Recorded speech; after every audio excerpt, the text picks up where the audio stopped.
Hello traders and welcome back to another weekly watch list video. I hope you watched my last video where I discussed various setups and a potential pullback. We got a substantial pullback after completing the 5 waves up, and we are now stair-stepping down for another 5 waves.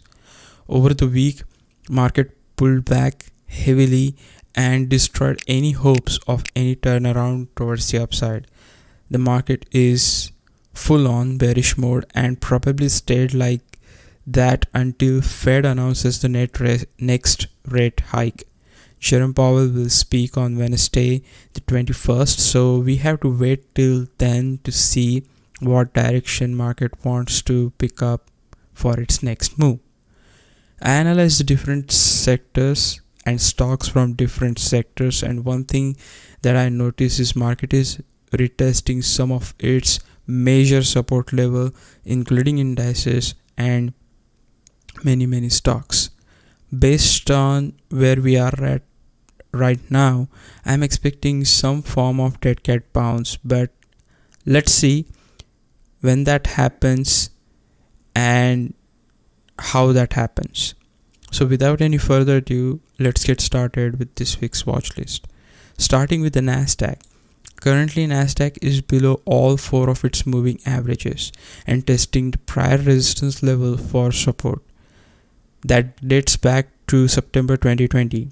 Also, it's at the edge of this chop zone that started from 11,960 to 11,481. What that tells us is either we will see a dead cat bounce before entering into this chop zone, reclaiming 10 and 21 period moving average, at which point it will retest this 12,000 level, or else we will get a gradual decline and we will enter into this chop zone, stayed within this chop zone, retesting the previous lows at 11,480, and then it will probably recover a little bit to retest 12,000 level. Moving on to S&P 500. S&P 500 is not that far from the Nasdaq and almost has a similar setup. For S&P 500, the consolidation zone is between 3880 to 3751, and it is currently at the edge of that zone. Now, the both scenarios that I just discussed regards to Nasdaq applies to S&P 500 as well.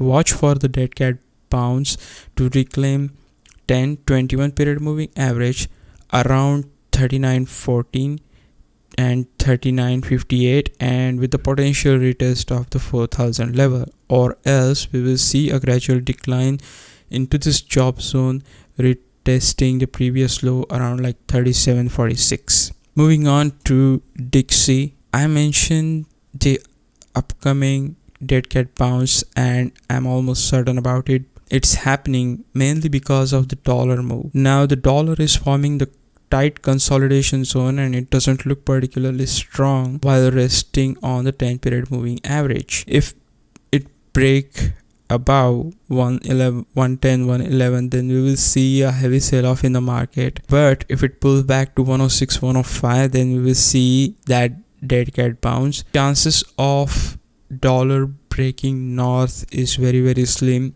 mainly because we tried to push through that 110 level. We reached up to 110.26 on 16 September, and then we get a solid rejection from that level. So we will see the continuation towards the downside in this scenario. Moving on to VIX. VIX is forming this rising wedge but still in a strong uptrend. Watch for the retest of 25.68 for a potential pullback, but it will quickly followed by a bounce back and it will push VIX into this wedge once again. It will stay within this range for quite a while and bounce back in between these two ranges or these two trend lines until it breaks down, but target should be around like 29.30. Moving on to Apple. Apple is making lower low in this downtrend, and it is retesting its 200 period moving average and also testing some major support level at 150. It will probably be dipped below 150 before bouncing back to reclaim 10-21 period moving average. So expect a move close to 154, 155 if we get a bounce back of any sort in the market. Moving on to ABBV, the healthcare sector is looking bullish, and as momentum has started picking up to the upside. Now, will this momentum be sustainable? That's the other concern. Now, ABBV is just hovering below its 200 days moving average, and it probably get a rejection once it reached to that level and stayed within this rising wedge for a while. So right now, since it is above 10 and 21 period moving average, that the primary target for ABBV is reached to 200 period moving average around like 147.50, get a rejection, come back within this wedge, retest the lower trend line of this wedge around like 140, 141, and continue within this range for a while before breaking down. Moving on to Amazon. Among the recent major splits, only Amazon and Tesla did somewhat better job as compared to Google. On Friday, Amazon opened up with a gap down and it is currently at the support. With a dead cat bounce, we can see Amazon filling the gap between 124 to 155, 125.66 and retest the 10-21 period moving average around 130, which is somewhere around here. But as you see here, we got a nice breakout from this falling wedge, retesting this upper trend line of this wedge.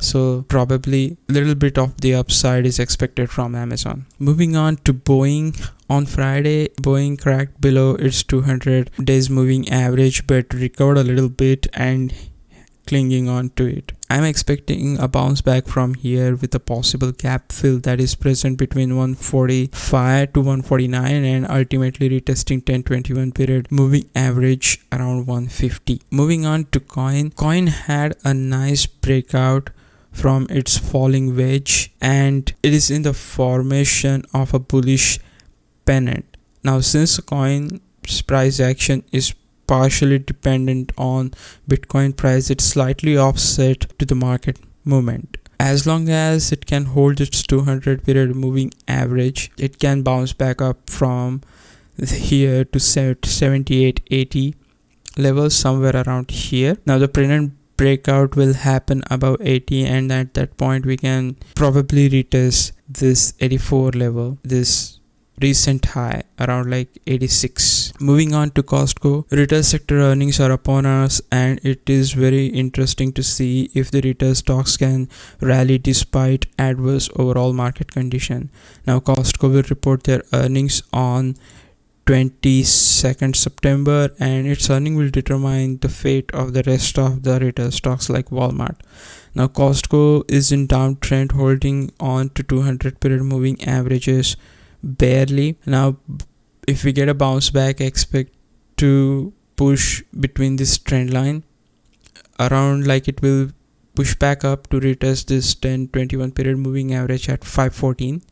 So that's the primary target, and let's see where it wants to go after its earning. Moving on to Google. After a month of consolidation in this box between 105 to 120, Google finally broke down below 105. It is not looking good for the Google and Google must hold on to this 100 level to see any meaningful bounce back towards the upside. With the current price action, it might retest to 105 level and try to enter into this consolidation range, but that seems unlikely as the market sentiment is very bearish at the moment.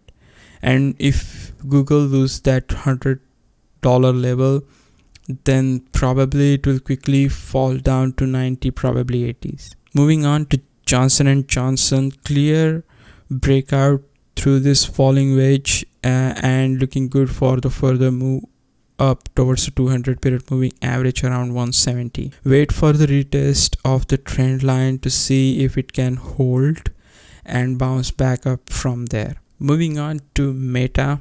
Meta is looking exactly like a Google with a month-long consolidation within the range followed by a breakdown from that range.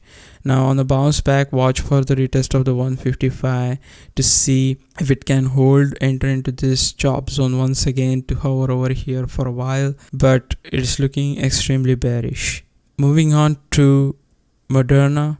Moderna is looking very interesting. If you take a close look at this rounding pattern at the bottom that we formed within last few days, you can clearly see a diamond formation. This is a clear bullish reversal pattern that indicates a bigger move is going to happen. Now I'm not expecting to have a big move like what we got over here with this substantial sell-off, but probably it will reclaim this 40 period moving average, followed by the retest of the 200 period moving average around like 148, 150. But this is an interesting setup.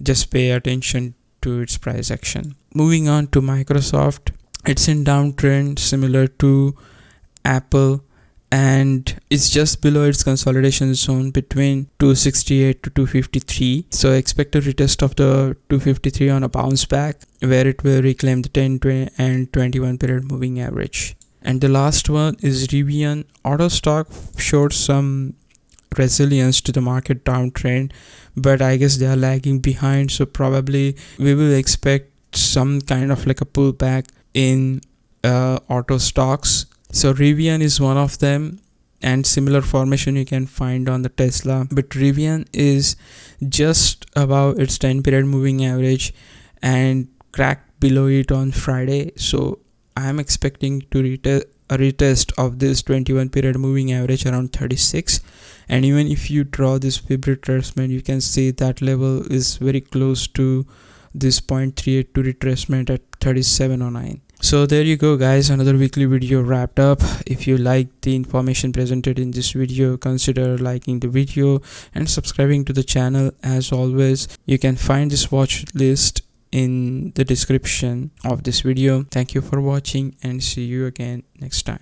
Bye.